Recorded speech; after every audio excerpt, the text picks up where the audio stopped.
Nasa linya po ng ating komunikasyon ngayong umaga via Zoom si Dr. Michael Batu, isa pong ekonomista. Doc, good morning po. Jade at Admar po muli ang inyong mga kasama. Maraming salamat po sa inyong oras. Magandang umaga sa inyo dyan, Admar at Jade, at magandang umaga rin po sa ating mga tagapagsubaybay. Opo, Doc, gaano ba kalaki ang epekto nitong nangyayaring tensyon dyan sa gitnang silangan sa ekonomiya? Well, may dalawang malaking epekto ito, Jade. Unang-una is yung obviously sa presyo ng produktong petrolyo. Yun yung una. Ikalawa naman ay dun sa mga OFWs natin na nasa Middle East kasi nagpapadala yan ng remittance. Malaki-laking mga amount ng remittances na nanggagaling sa Middle East, at dahil dito sa sigalot na ito, no, sa Middle East, posible magkaroon din ng disruption sa inflow ng remittances sa ating bansa. Jade. Opo. So yun yung nakikita kong dalawang major, no, na effect niyan sa ekonomiya ng Pilipinas. Opo, doon sa presyo ng langis, paano po yun? Ano po magiging implikasyon? Anong hubang inaasahan natin? At nasa magkano yung tataas kaya? Possible? Oo. Kasi halos lahat ng langis, no, na napupunta din sa Pilipinas ay nanggagaling yan sa Middle East, Jade. At most of these crude oil ay dumadaan dyan sa tinatawag na Strait of Hormuz, dyan sa Persian Gulf. Bagamat ang Iran po kasi ay producer siya ng produktong petrolyo, pero dahil ito ay sanctioned na bansa, hindi sila masyado nakaka-contribute sa global production. So kung magbawas man sila ng production o magkaroon ng disruption ng produksyon ng Iran as a result of this conflict, hindi siya masyado makaka-apekto sa global supply. Kaya lang po mga kababayan, yung lokasyon na kung nasaan po ang Iran, napaka-importante po ito, no, in terms of dun sa shipping route na dinadaanan ng mga oil tanker papunta sa China, papunta sa Pilipinas, papunta sa iba't ibang lugar, lalo-lalo na sa Asia. So kapag ka nagkaroon ng pagbagal ng mga oil tanker dyan sa rehiyon na yan as a result of the military operations na nangyayari dyan, magkakaroon po ng epekto ito sa presyo kasi bumabagal, umuunti yung supply na dumadaloy kasi bumabagal po yung pag-andar ng mga tanker doon sa area na yan. Ikalawa, Jade, ang mga oil tanker po, bago sila bumiyahe, ini-insure po nila yung kanilang mga kargamento, yung langis na dala-dala nila, may insurance po yan. At kapag ka nagkaroon po ng mga conflict, ang nangyayari niyan ay tumataas po yung tinatawag na insurance premium.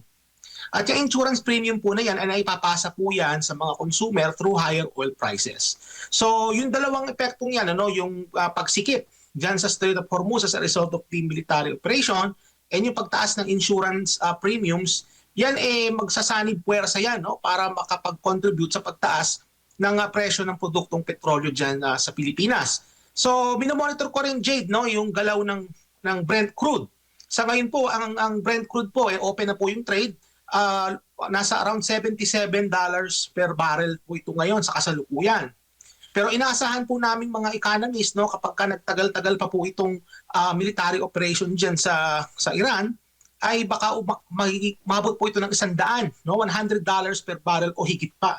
So paano po magta-translate yon in terms of Philippine prices? So nakikita natin kapag ka umabot ng mga $100 kada bariles, baka umabot po ng karagdagang 20 to 30 pesos per liter po yan. Yan po yung magta-translation ng presyo. Sa ngayon po, nakikita natin mababa pa po yung pagtaas. No? Nasa mga 2 piso, baka umabot ng 5 piso yung cumulative increase niyan per liter. Pero kung magtagal-tagal pa itong Operation Jade, mas lalo pang tataas yung epekto niyan sa presyo. So nakadepende ito, Jade, kung gaano katagal itong gulo na ito, no, dyan sa Middle East. The sooner na matapos nila yan, the sooner na magkaroon ng ceasefire o magkaroon ng kapayapaan dyan, the sooner na matitaper off yung epekto niyan sa presyo ng produktong petrolyo sa pandaigdigang pamilihan at syempre dyan sa Pilipinas. Opo, sabi ng DOE, Doc, inaasahang magkakaroon ng dagdag presyo sa mga produktong petrolyo simula bukas na posibleng umaabot po ng 5 hanggang 10 dolyar kada bariles o humigit kumulang 30 sentimo kada litro. Ganito ho ba talaga ang pattern kapag may gera dyan sa Middle East? Automatic, tumataas po yung presyo ng langis o ng crudo? Tama ka dyan, Jade. No? Bagamat yung estimates ng Department of Energy mababa, sa nakikita ko, no, kung hindi ito matatapos kaagad, kung hindi ito mareresolban at as soon as possible time, magiging masyado pang mas mataas ang tataas ng presyo ng produktong petrolyo.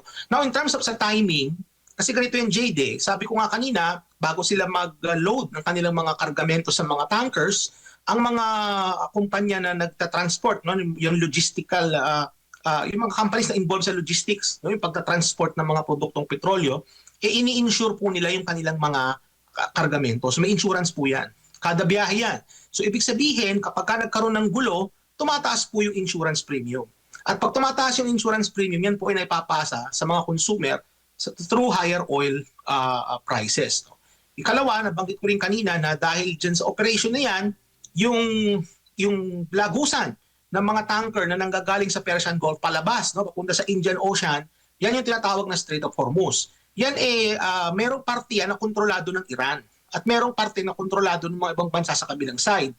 So sa ngayon, nakikita natin na nagkakaroon ng pagsikip dyan sa kasalukuyan. Ano, kung i-check nyo yung ship radar, may mga website kayong pwedeng i-check, no, para makita nyo yung daloy ng mga tankers. Makikita ninyo na may traffic na dyan ngayon. At pag nagkakaroon ng traffic, tumataas ang presyo ng produktong petrolyo sa pandaigdigang pamilihan kasi ang nangyayari is nadidelay yung shipping. At kapag nadidelay yung shipping, tumataas ang presyo kasi umuunti ang supply. No? Hindi ibig sabihin na nagbawas ng produksyon ng OPEC, pero dahil yung mga tanker na nagdadala mismo ng mga produktong petrolyo, bumabagal sila. No? And speaking of OPEC, Jade, ang OPEC din ay magtataas sila ng produksyon. I-increase nila yung production nila. Kaya lang, sa nakikita ko dito is it will do very little kasi ang issue dito is not really production.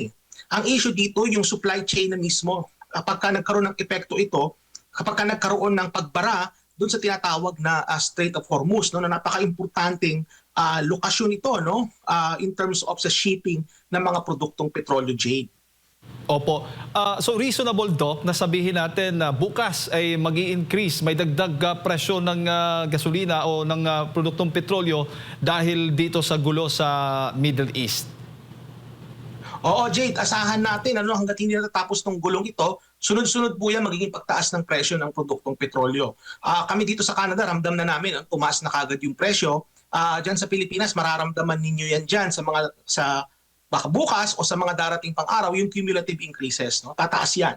Hanggat hindi natatapos yung military operations dyan sa Persian Gulf at sa Iran. Ano ho yung possible na implikasyon naman o epekto nitong kung magpapatuloy po ang pagtaas ng presyo ng langis sa inflation ng bansa? Alam mo kasi, Jade, no, ang pinaka-main determinant ng inflation sa Pilipinas, yung tinatawag na Consumer Price Index, no, kasi doon binabase yan, ay pagkain, no, bigas. Actually, pag gumalaw ang presyo ng bigas, ang laki na epekto sa inflation. However, ang produktong petrolyo, may epekto rin yan. Kasi halimbawa, umani ka ng palay, ano? Yung palay naman, hindi naman maglalakad yun ng kusa papunta sa miller o yung bigas, pag galing sa miller, ay maglalakad yun ng kusa papunta sa retailer. Kailangan mong i-ship yan, no, sa true land. So, kailangan mo ng gasolina. At kapag nagmahal ang presyo ng gasolina, magmamahal din ang presyo ng pagkain. Pag nagmahal ang presyo ng pagkain, epekto din sa inflation. Yun yung indirect effect. Siyempre, yung mga industriya na nakadepende sa produktong petrolyo, kagaya ng logistics, yung mga supply chain, and even itong ating power generation. Kasi sa ngayon, meron pa rin tayong mga power plant na tumatakbo sa diesel. So, ibig sabihin, kapag ka tumaas ang presyo ng produktong petrolyo, magkakaroon po ito ng widespread effects sa iba't ibang mga produkto na binibili natin at iba't ibang mga serbisyo na ating tinatangkilik. So magkakaroon po talaga ito definitely ng impact sa inflation, Jake. Opo, at maaari ho ba ito magpapabagal din sa economic growth ng ating bansa? Oo, tama ka. Kasi sa ngayon nga, mabagal na ang paglago ng ating ekonomiya as a result of governance issues kay Marcos Jr. At itong shock na ito, no, which was, we kind of have an idea, Jade, no, na mangyayari ito. Pero hindi natin alam kung ano yung timing. Kasi noong mga nagdaang buwan at linggo, parang nagpaparamdam yan si Donald Trump na magkakaroon ng operation dyan sa Iran. No? Pero hindi natin alam ang detalye kasi nga syempre sikreto yung operation na yan.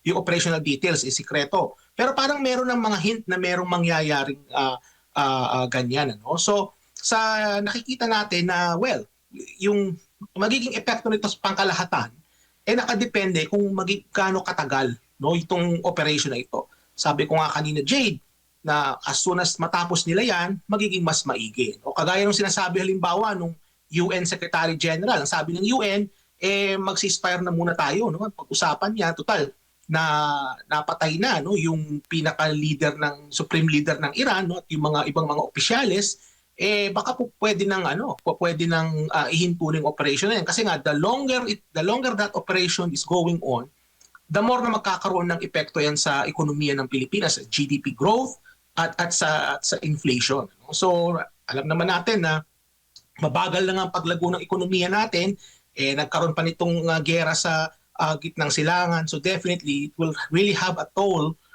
on the Philippine economy. At baka malabo, no, Jade, na marating itong upper middle income country status na gusto nating ma-attain as a result of this geopolitical conflict na nangyayari dyan sa Middle East. Opo, bago ko ipasok kay partner Admar, ano ho ba yung mga dapat gawin ng ating pamahalaan ngayon para maibsan po itong epekto ng tensyon ng gitnang silangan? Oh, well, nung araw kasi, Jade, meron tayong tinatawag na Oil Price Stabilization Fund. So yung OPSF na yan, nung araw, halimbawa, kapag tumataas ang presyo ng produktong petrolyo, kumukuha ng pera dyan sa fund para ma-stabilize yung presyo ng produktong petrolyo.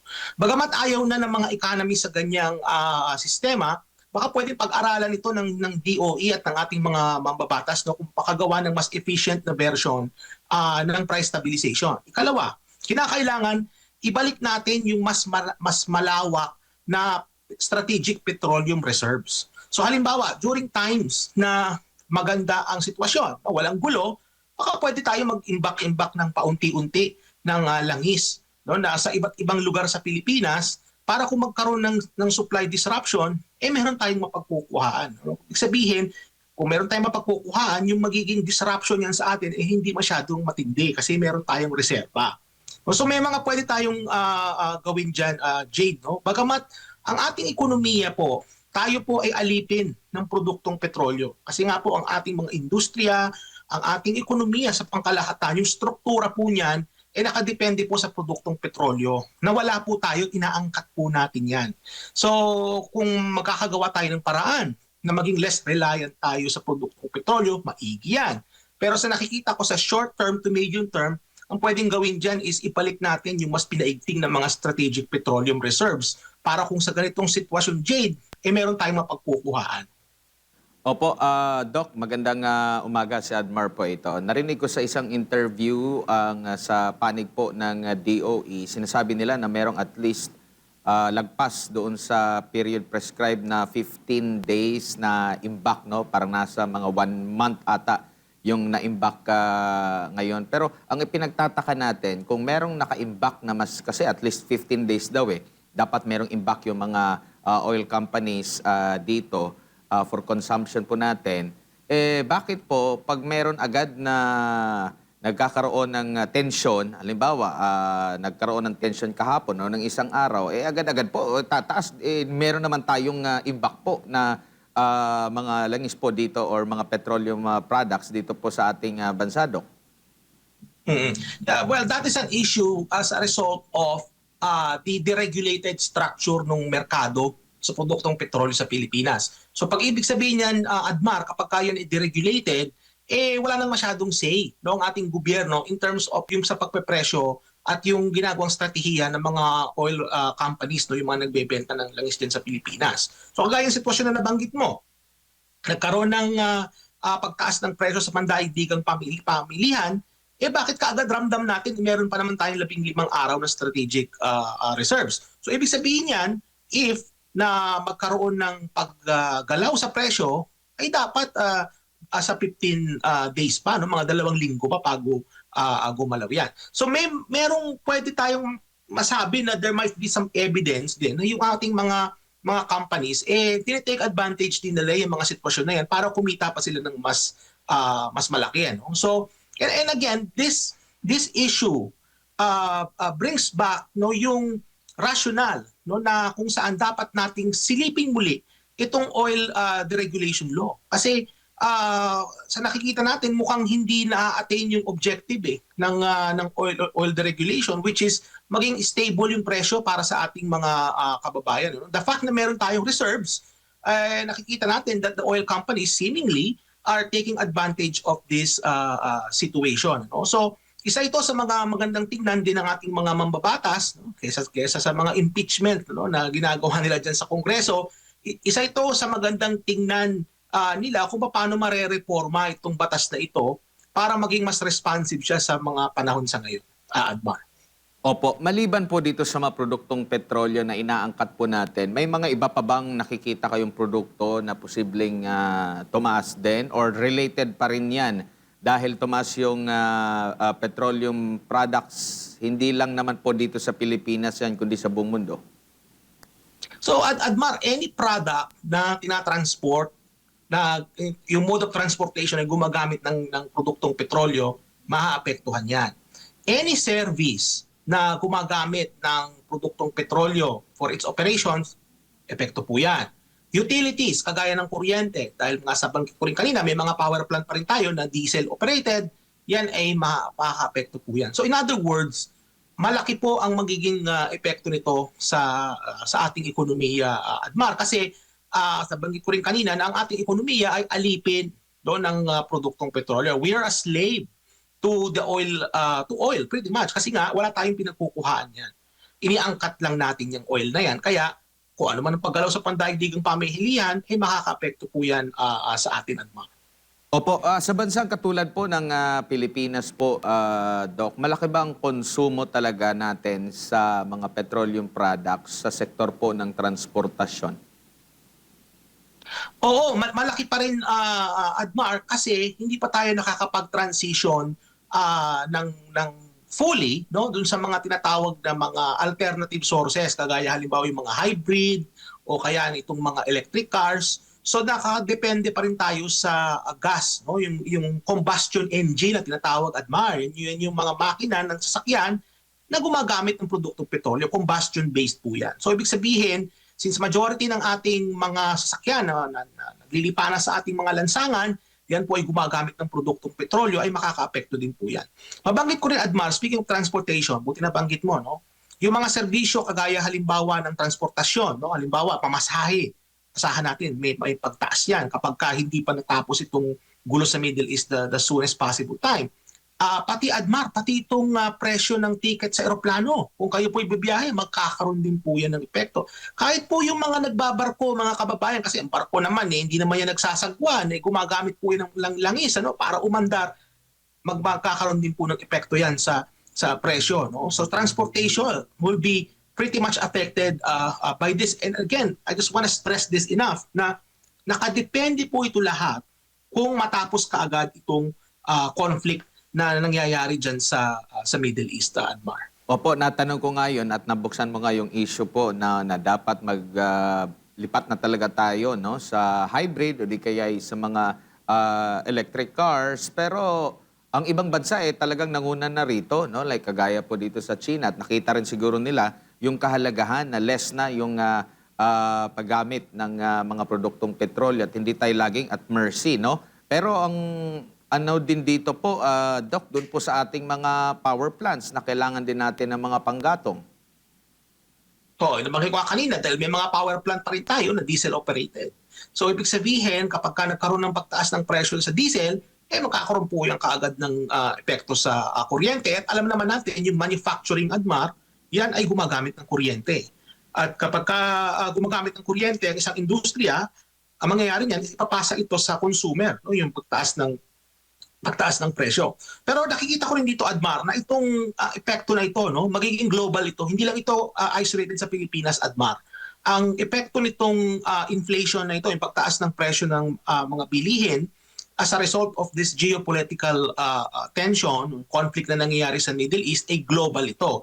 Kaya lang po, ang magiging magnitude of the effect, ika nga, ay nakadepende yan kung gaano kalaki ang exposure ng isang bansa sa produktong petrolyo. Kagaya ng Pilipinas po, we're very exposed. Diba? Sabi ko nga kanina, yung ating transportation sector, hindi pa tayo naka-fully transition to alternative sources. So kapag nagkaroon ng pagkalaw sa presyo ng produktong petrolyo sa pandaigdigang pamilihan, ramdam kagad natin kasi we are very exposed. Now, may mga bansa kagaya halimbawa ng China na that they are able to produce a lot of these electric cars na kapag may paggalaw ng presyo ng produktong ng langis, no, nasa pandaigdigang pamilihan, nararamdaman nila Pero yung epekto sa kanila, hindi kagaya sa atin. Kagaya dito sa amin sa Canada. Sa Canada, nagpo-produce kami ng produktong petrolyo dito. Pag tumaas ang presyo ng produktong petrolyo sa pandaigdigang pamilyan, ramdam din namin, pero hindi kasing worse doon sa mga bansa na talagang umaangkat ng katakot-takot ng kalaking amount. No? I was trying to find the word na produktong petrolyo at mar. So at the end of the day, it will depend on the exposure ng isang bansa. And unfortunately, the Philippines, we are very, very exposed. Opo. Dito naman po sa mga kababayan nating mga OFW, meron na po bang pag-aaral na every time na may mga conflict, lalo na dyan po sa Middle East, apektado rin po yung kanilang mga remittances? Considering ang Middle East ay may malaki ring ambag talaga, no? Nagmumula dyan yung malaking part din sa mga remittances po natin, ng mga OFW. Bibigyan kita, Admar, ng isang storya. O halimbawa, ako po ay isang domestic helper na nagtatrabaho sa Israel. Itong araw na ito, ako po ay magpapadala ng remittances sa aking tatay. Kaya lang po, dahil sa padating ng mga ballistic missile na galing sa Iran rather, ay hindi ko muna may padadala kasi sarado yung remittance center or yung walang signal ang cellphone, hindi ko masend sa aking app, no? Or na-delay yung aming mga sahod kasi nga merong gulo. So kumbaga itong mga disruption na ito, nakaka-apekto din ito sa flow ng remittances, Admar. And alam din natin that the Middle East is a major source of remittance inflows dyan sa Pilipinas. So yung ating mga OFW families, no, na meron po kayong relatives na nandyan sa Middle East, mararamdaman din po ninyo yung epekto niyan, ano, through the form of delays, no, sa pagpapadala ng mga remittances, o baka dahil dyan sa gera na yan, magkaroon pa ng closure, no, ng mga trabaho. Wag naman po sana, no, at least temporarily, kasi nga dahil dun sa gera, makaka-apekto po yan sa remittance inflows. And by the way, Admar, meron din tayong mga kababayan na nasa Iran. And while Iran is not as a big source of remittances, unlike for example Saudi Arabia or United Arab Emirates, yung ating po mga kababayan na nandyan sa Iran, they may seriously experience disruptions sa pagpapadala ng remittances. So ibig sabihin, Admar, if you take it as a whole, magkakaroon po definitely talaga ng epekto yan through disruptions sa pagpapadala po ng remittances dyan sa Pilipinas. Opo. And dito naman po sa piso kontra dolyar, medyo nakabawi-bawi nito mga nakalipas na araw yung piso kontra dolyar from 58 almost 59 hanggang sa 59 plus, naging 57 plus pesos kada isang dolyar po ang palitan. Maaari bang maepekto rin ito at anong sektor naman ang maapektuhan every time na mayroon pong pagtaas ng yung pagbagsak ng piso kontra dolyar? Ganito kasi yan, Admar, no? Tandaan natin na ang produktong petrolyo ay ini-import natin yan. At ang binabayad natin dyan ay dollars. Kasi nga, alam naman natin na mayroong petrodollar, diba? So dollar yung ginagamit dyan. Kapag ka nagmahal ang presyo ng produktong petrolyo sa pandaigdigang pamilihan, ay ibig sabihin, mas kinakailangan natin ng mas maraming dollars para mabayaran yan. So ibig sabihin, kapag mas maraming dollars ang lumalabas kaysa sa pumapasok, nagiging mas mahal po ang dollar sa Pilipinas. Ibig sabihin yan, humihina po ang piso at lumalakas ang dolyar sa exchange rate ng piso sa dolyar. Yun po yung pinaka-basic explanation yan, mga kababayan. So ibig sabihin, asahan din natin as a result of this conflict, no, which will translate to higher oil prices, magkakaroon po ito ng epekto sa ating exchange rate. So, bagamat maganda po ito kung kayo po nagpapadala ng pera sa Pilipinas, kasi pag mas mahina ang piso, malakas halimbawa ang mga ibang currencies, mas malaki po yung palit. Tandaan din po natin na kung manggagaling po sa Middle East yung remittances, may kakaroon din po ng disruption. So, kumbaga, may ano din parang kontrapelo din siya, Admar, kasi makikita natin na pag kumataas ang halaga ng dolyar, no, humihina ang piso, may mga masaya diyan, no, yung ating mga exporters at yung mga nagpapadala ng remittances. Pero yung ating mga importers naman po, sila nagsasuffer niyan kasi nagmamahal po yung kanilang mga ini-import. Opo, siguro panghuli na lamang po, baka madali lang na sisihin yung conflict po dyan sa Middle East para sabihin po ng ating gobyerno na kaya hindi lumago yung ating bansa, kaya tumaas po yung presyo ng mga bilihin. Paano po madidetermina naman kung ang problema ay panloob at hindi lang panlabas? Magandang tanong yan, Admar. Kasi bago pa naman nakita natin itong conflict na ito, mahina na yung fundamentals ng ating ekonomiya as a result of governance. So makikita nyo yung GDP growth nung fourth quarter, nasa 3% lang. That is even before the conflict started, no, sa Iran and Israel and the United States. So ibig sabihin, kapag halimbawa sinabi ng Malacanang na yung ating matumal na ekonomiya is as a result of the conflict sa Middle East, totoo naman po yun. Bagamat, it kind of masks, no? Kumbaga, it masks what truly is going on within the Philippine economy, yung internal na nangyayari, na mahina na yung fundamentals to begin with kasi nga yung growth natin mababa. May inflation, maraming nawawalan ng trabaho, yung underemployment mataas. So may epekto yan. Pero pwede nilang gawin dyan is actually that might be dun sa mga communication sa Malacanang, that might be a godsend, no, ng conflict sa Middle East. Kasi pwede na nilang sabihin na itong nangyayari sa ekonomiya natin ay hindi ito dahil, no, sa kahinaan ni Pangulong Marcos Jr., rather ito po ay dahil sa nangyayari, no, sa panlabas. Bagamat, tandaan po ninyo mga kababayan na even before this started, mahina na, matumal na yung galaw ng ekonomiya as a result of governance. And may dagdag ko rin, Admar, bago tayo magbukas. Itong nangyayari ngayon dito sa Middle East, this is a lesson for us na kapag ka po kayo ay nag-host, no, ng US bases sa inyong bansa, kayo po ay nagiging target ng kalaban. So halimbawa, nangyari sa mga bansang Bahrain, no, sa UAE, sa Qatar, sa Oman, tinamaan sila ng mga ballistic missile. Bakit? Because they are countries that are hosting American forces. So, kung titingnan po ninyo sa pang mas malawakang lens, kapag ka itong conflict na ito ay lumala at kapag ka nagkaroonan halimbawa, no, na sana wag naman pong mangyari, na may mga ibang bansang makisali na, kagaya halimbawa ng China at ng Russia, kinampihan nila halimbawa ang Iran. And again, sa ngayon mukhang malabo itong mangyari, but in the universe of possibilities, this may actually happen. Paano na yung mga military bases na nandyan sa Luzon? They would actually become legitimate targets. So ibig sabihin, this is yung nakikita natin mga kababayan, this is a lesson for all of us na kapag ka nag-host ka ng American base sa iyong bansa, target ka na kaagad. So ibig sabihin, magagaransya ba halimbawa ni Marcos Jr. yung safety ng ating mga kababayan as a result of the Philippines hosting these different EDCA sites? Kumbaga, are the rewards of hosting these bases outweigh the risks? The risks being, meron tayong mga kababayang posibleng masawi as a result of retaliatory strikes ng kalaban, halimbawa ng China. So, kumbaga, mga kababayan, dapat tingnan nyo rin po ito, no? Hindi lang yun sa mga presyo ng produktong petrol, which is okay. Tama naman po yun because that will really happen. But you have to look at this from the broader geopolitical perspective. That if this conflict escalates and there are other countries that have become involved, the Philippines, particularly in regions na nag-host ng American bases, will eventually become legitimate targets. At the question becomes, can Marcos Jr. and his government guarantee the safety of Filipinos when that arises? Alright. Doc, maraming salamat po sa inyong oras at sa pagbibigay po nyo ng impormasyon ngayong umaga sa ating mga kababayan. Sa ulitin po.